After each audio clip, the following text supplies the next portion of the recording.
Malo je pevača, čije su pesme toliko nadživele vreme u kojem su nastale. Kada je pevao u najpoznatijim svetskim koncertnim dvoranama, govorio je da jedva čeka da se vrati u Velu Luku, među svoje prijatelje i na svoju barku. Ipak, iza tog mirnog života ostale su odluke, koje ni decenijama kasnije nisu prestale da izazivaju pažnju. Ovo nije priča samo o velikom pevaču. Ovo je priča o čoveku koji je ostao isti, i onda kada je postao sve ono što nikada nije želeo da bude. Ovo je priča o Oliveru Dragojeviću. Oliver Dragojević rođen je 7. decembra 1947. godine u Splitu. Iako je rođen u najvećem dalmatinskom gradu, njegovo detinjstvo i gotovo čitav život bili su neraskidivo vezani za Velu Luku na ostrvu Korčuli. Tamo je napravio prve korake. Stekao prva prijateljstva i zavoleo more kojem će se vraćati do posljednjih dana života. Njegovi roditelji, Marko i Kata, živjeli su skromno, kao i većina porodica u posleratnoj Dalmaciji. Porodicu Dragojević pratile su i velike tragedije. Oliver je u jednom intervjuu ispričao da su se pre njegovog rođenja rodile 3 sestre, Gloria, Marija i Tatjana. Ali ni jedna nije doživjela odraslo doba. 2 su preminule neposredno posle porođaja u Veloj Luci, dok je 3. umrla u izbegličkom logoru El Shat u Egiptu. O tim gubicima retko se govorilo, ali su oni ostavili dubok trag. U porodici je odrastao sa starijim bratom Aljošom, sa kojim će mnogo godina kasnije deliti ljubav prema muzici i prve nastupe. I priča o njegovom imenu bila je neobična. Oliver je kroz osmehe govorio da su u vreme hladnog rata njegovoj majci savetovali da jednom sinu da istočno ime, Aljoša, a drugom zapadno. Kako se nije znalo u kom će pravcu svet krenuti, tako je jedan brat dobio rusko, a drugi englesko ime po Oliveru Twistu. Tu anegdotu Oliver je često prepričavao sa dozom humora, smatrajući da najbolje opisuje vreme u kojem je odrastao. Detinjstvo nije bilo lako. Kao dečak, želeo je da postane mesar. Ne zato što ga je taj posao privlačio, već zato što je poznavao dečaka čiji je otac bio mesar i u čijoj se kući gotovo svakog dana jelo meso. Za dečačića koji je odrastao u skromnoj porodici, to je bio pravi simbol blagostanja. Muzika je, međutim, vrlo brzo potisnula sve druge dečačke želje. Novca nije bilo mnogo, ali muzike jeste. Pevalo se u kući, među prijateljima. A pesma je bila sastavni deo svakodnevice. Kada je imao 5 godina, otac mu je poklonio usnu harmoniku. Bio je to njegov prvi instrument. Nedugo zatim stigla je i gitara, kupljena na kredit. I upravo će ona obeležiti njegove prve, ozbiljnije muzičke korake. Kasnije je naučio da svira klavir, klarinet i još nekoliko instrumenata, ali tada još nije razmišljao da bi muzika mogla da postane njegov životni poziv. Prve nastupe imao je još kao dečak. Pevao je na školskim priredbama, svirao prijateljima i komšijama, a vrlo brzo počeo je da nastupa zajedno sa starijim bratom Aljošom. Njih dvojica su kao dečaci pobedili na takmičenju amatera Radio Splita, izvodeći pesmu Dijana, što je bio prvi put da je Oliver privukao pažnju šire publike. U Veloj Luci odrastao je i Boris Dvornik. Kasnije će obojica postati poznati širom Jugoslavije, ali će rodno mesto za njih ostati mnogo više od obične adrese. Bez obzira na uspeh koji će postići, na Korčulu će se uvek vraćati, kao komšije i prijatelji. Posle završene osnovne škole, Oliver odlazi u Split, gde upisuje srednju muzičku školu. Bio je to prvi veliki odlazak od kuće i početak jednog sasvim novog poglavlja u njegovom životu. Dolazak u Split otvorio je Oliveru sasvim novi svet. Pored redovne nastave u muzičkoj školi, sve više vremena provodio je sa mladim muzičarima, koji su tih godina osnivali prve bendove i svirali po igrankama. Svirao je klavir, klarinet i gitaru, ali ga je najviše privlačila popularna muzika, koja je tih godina osvajala Evropu. Sa radija su stizali novi zvuci Beatlesa, Rolling Stonesa i Raya Charlesa, a Split je postajao jedno od najživljih muzičkih središta tadašnje države. Prve ozbiljnije nastupe imao je sa grupom Bata Ali. Nisu to bili veliki koncerti, već letnje igranke i plesne večeri, na kojima su mladi muzičari sticali dragoceno iskustvo. Upravo je tu Oliver naučio ono, za šta nijedna muzička škola nije mogla da ga spremi. Kako da osjeti publiku i kako da svako izvođenje zvuči iskreno.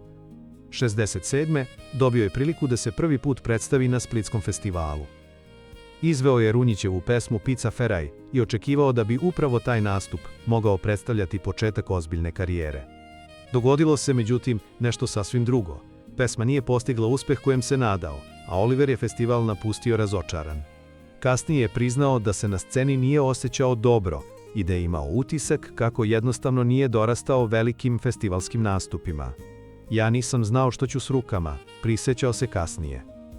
Taj neuspeh doživeo je mnogo teže nego što je tada pokazivao. Umjesto da se uporno pokušava nametnuti domaćoj publici, doneo je odluku koja će se kasnije pokazati presudnom za njegov razvoj. Spakovao je kofere i otišao u inostranstvo. Naredne 4 godine Oliver je proveo nastupajući po klubovima i hotelima širom zapadne Evrope. Svirao je gotovo svake večeri po nekoliko sati. To nisu bili glamurozni nastupi. Publiku su činili turisti, gastarbajteri i gosti koji su želeli dobru muziku posle napornog dana. Za mladog muzičara bila je to najbolja moguća škola. Naučio je da publika odmah prepozna kada pevač nije iskren. Naučio je da pesmu ne izvodi mehanički, već da je svaki put doživi, kao da je peva prvi put. Kasnije će upravo to postati jedno od njegovih najvećih obeležja.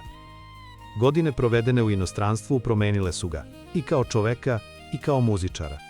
Kada se početkom 70-ih vratio u Split, više nije bio mladić koji traži svoje mesto na sceni. Iza sebe je imao iskustvo, koje se nije moglo steći ni u jednoj muzičkoj školi. Po povratku je kratko vreme nastupao sa dubrovačkim trubadurima. Iako je reč o jednom od najpoznatijih sastava tog vremena, u toj grupi nije se dugo zadržao. Kasnije je govorio da se jednostavno nije pronašao. Niti sam pevao, niti sam svirao, zato meni nije bilo drago. Upravo tada ponovo se ukrštaju putevi Olivera Dragojevića i Zdenka Runjića. Runjić je od početka verovao da Oliver ima nešto što drugi pevači nemaju. Nije to bio samo glas, već način na koji je pevao. Delovalo je kao da svaku pesmu najpre proživi, pa tek onda otpeva. Za Splitski festival 1974. Runjić mu je ponudio pesmu Čače mi Copacabana. Oliver nije bio uveren da će pesma postići veći uspeh.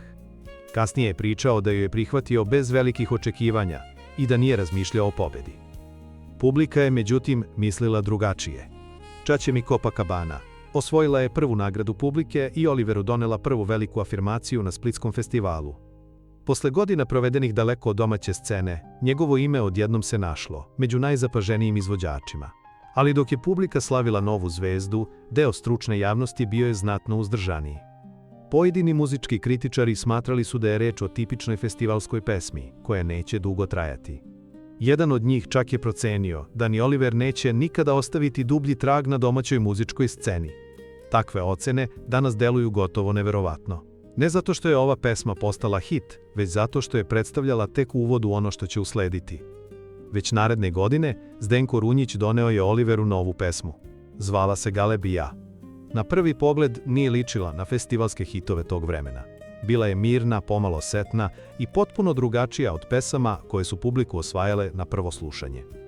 Umjesto da se oslanja na upečatljiv refren ili brz ritam, nosila je atmosferu mora, samoće i Mediterana.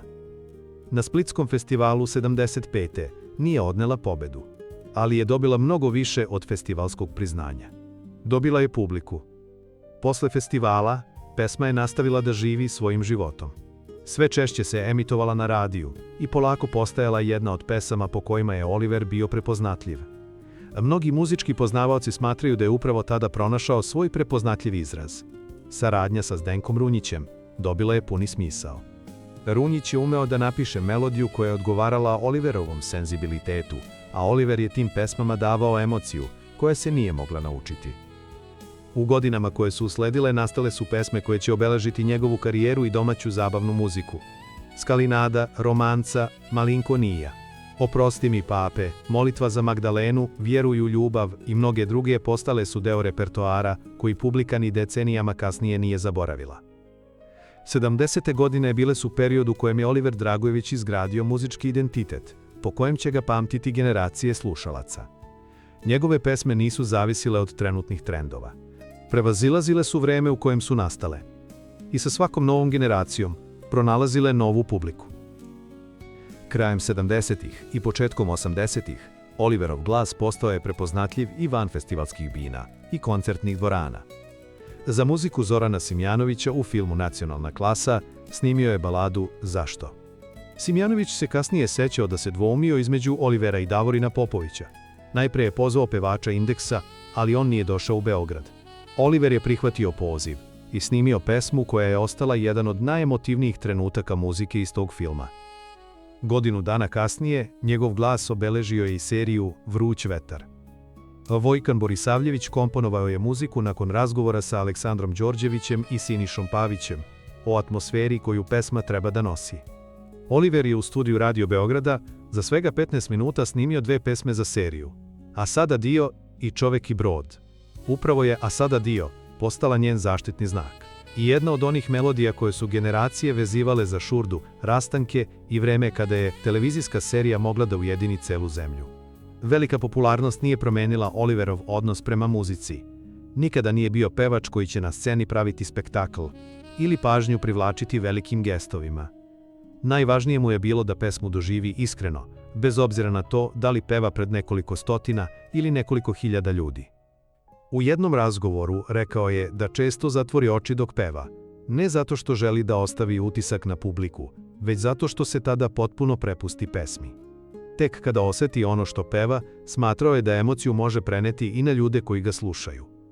Publika je upravo to najviše cenila. Njegovi koncerti nisu bili samo niz hitova, ljudi su dolazili zbog načina na koji ih je izvodio. Krajem 70. godina održao je nekoliko uzastopnih koncerata u koncertnoj dvorani Vatroslav Lisinski u Zagrebu, a ubrzo zatim i niz rasprodatih nastupa u Beogradskom domu sindikata.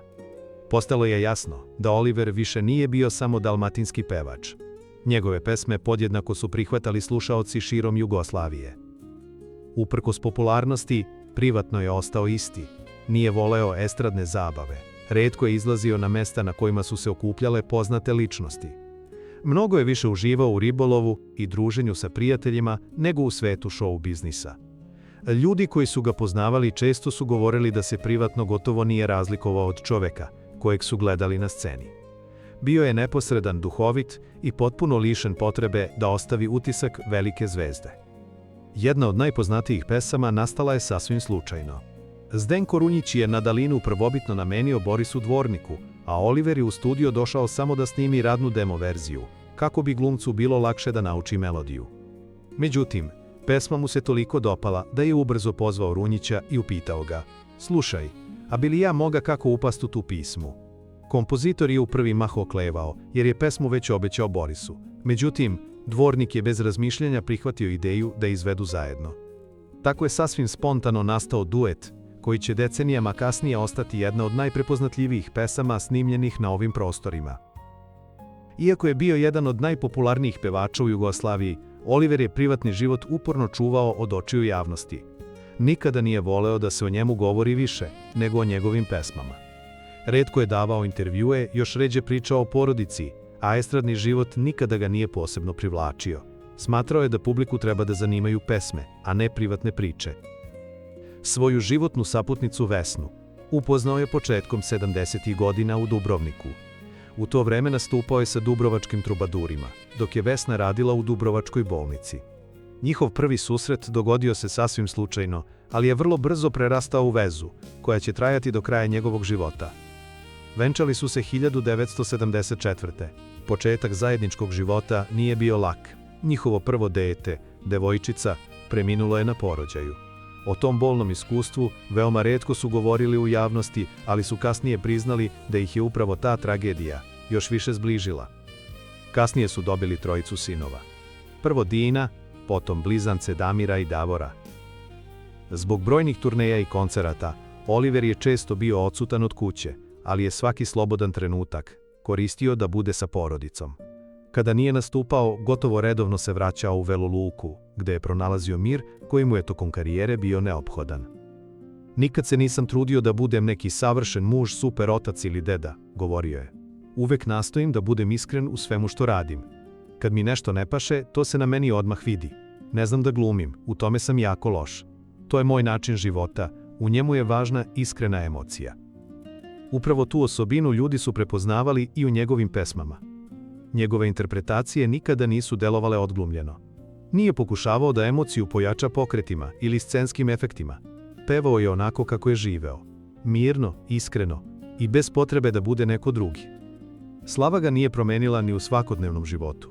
Nije bežao od ljudi, niti se ponašao kao nedodirljiva zvezda. Naprotiv, često je razgovarao sa publikom posle koncerata, fotografisao se sa njima i nikada nije smatrao da ga popularnost čini važnijim od drugih. Jednom prilikom, posle koncerta, prišla su mu dvojica mladića sa bocom vina. Sutradan su odlazili u vojsku i, umesto oproštajne večeri sa društvom, odlučili su da poslednje veče provedu na Oliverovom koncertu. Seo je sa njima, nazdravio i dugo razgovarao o muzici, moru i životu.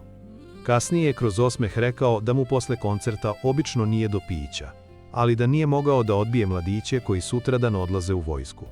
Takvi susreti govorili su o njemu, više nego bilo koji intervju. Početkom 90-ih godina činilo se da je Oliver već rekao sve što je imao kroz muziku. Iza sebe je imao 2 decenije velikih hitova, rasprodate koncertne dvorane i status jednog od najcenjenijih pevača na prostoru bivše Jugoslavije. Muzička scena se menjala. Dolazili su novi autori i novi izvođači, a publika je polako počela da traži drugačiji zvuk. Međutim, Oliver nije pokušavao da prati trendove. Radio je ono što je radio čitavog života. Birao je pesme koje je osjećao. Jedna od njih zauvek će obeležiti njegovu karijeru. 93. prvi put je izveo pesmu Cesarica, autora Zlatana Stipišića Džibonija. Malo ko je tada mogao pretpostaviti da će upravo ta pesma postati jedan od najvećih hitova njegove karijere. Cesarica je vrlo brzo osvojila publiku i postala jedna od onih pesama koje su se pevale daleko izvan koncertnih dvorana. Za mnoge je upravo ona postala prva asocijacija na Olivera Dragojevića. Bila je to pesma koja je spojila različite generacije. Ljudi koji su uz Olivera odrasli dobili su još jedan veliki hit, dok su mlađi slušaoci upravo kroz Cesaricu počeli da otkrivaju njegove starije pesme. Usledila je saradnja sa Džibonijem i na drugim kompozicijama, čime je Oliver pokazao da može raditi i sa autorima koji pripadaju mlađoj generaciji. Jedino merilo bila mu je pesma. Ako bi ga dotakla, prihvatio bi je bez obzira na to koju je napisao. U isto vreme nastavio je da održava koncerte širom sveta. Nastupao je u njujorškom Carnegie Hallu, londonskom Royal Albert Hallu, Pariškoj Olimpiji i Sidnejskoj operi. Za većinu izvođača sa ovih prostora to su bile dvorane o kojima su mogli samo da sanjaju. Za Olivera su predstavljale još jedan koncert. Posle svakog takvog nastupa najviše je voleo da se vrati kući. More, barka i vela luka za njega su i dalje bili mesto na kojem se najbolje osjećao. Govorio je da čovek ne sme da se uzdigne iznad drugih ljudi samo zato što je postao poznat. Normalno je da mi ljudi prilaze na ulici. Volim ljude i nikada nisam želeo da između sebe i publike pravim bilo kakvu distancu.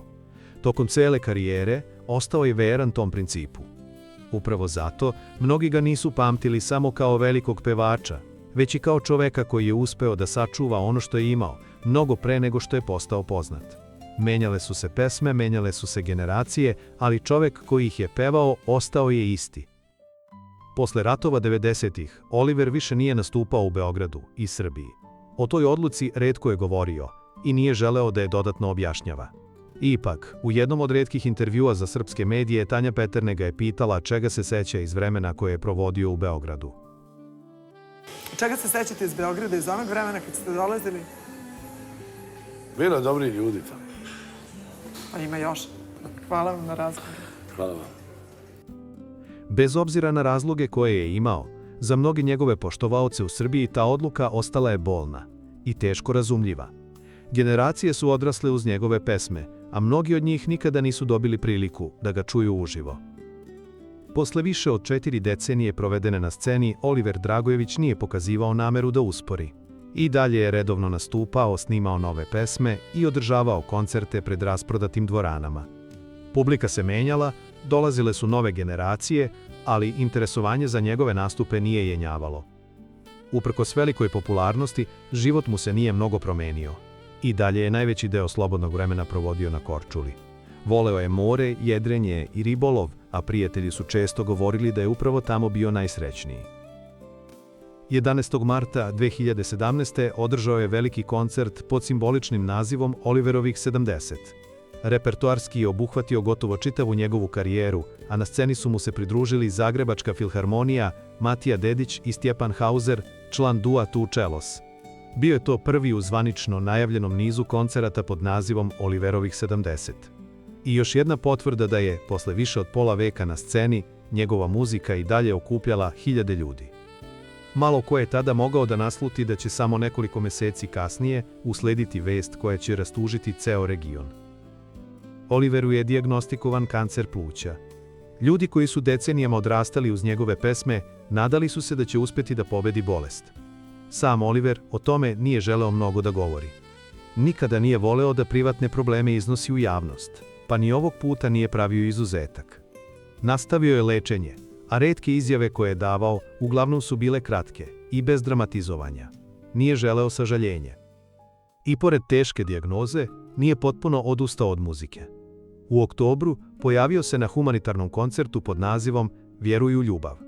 Koncert je u Hrvatskom narodnom kazalištu u Splitu organizovala Županijska liga za borbu protiv raka.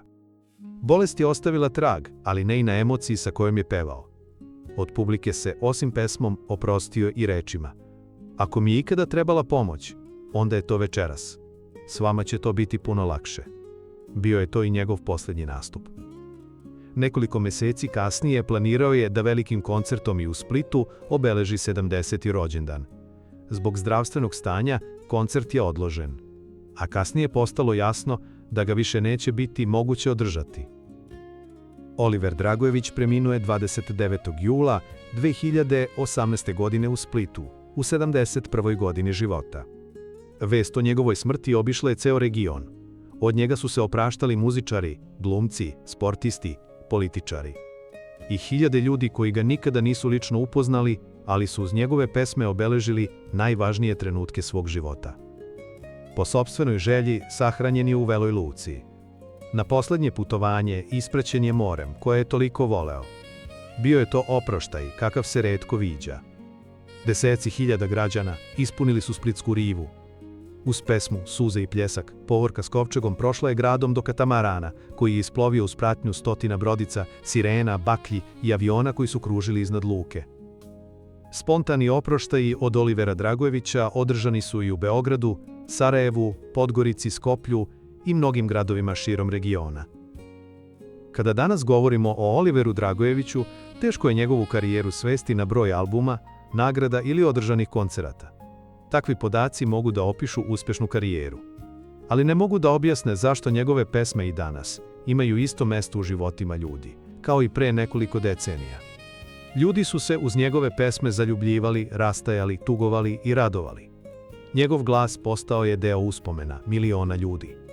Zbog toga njegove pesme ni danas ne zvuče kao sećanje na neko prošlo vreme, već kao muzika koja i dalje pronalazi put do novih slušalaca. Možda je baš u tome bila najveća tajna Olivera Dragojevića. Nije pokušavao da bude legenda, a upravo je zato to i postao.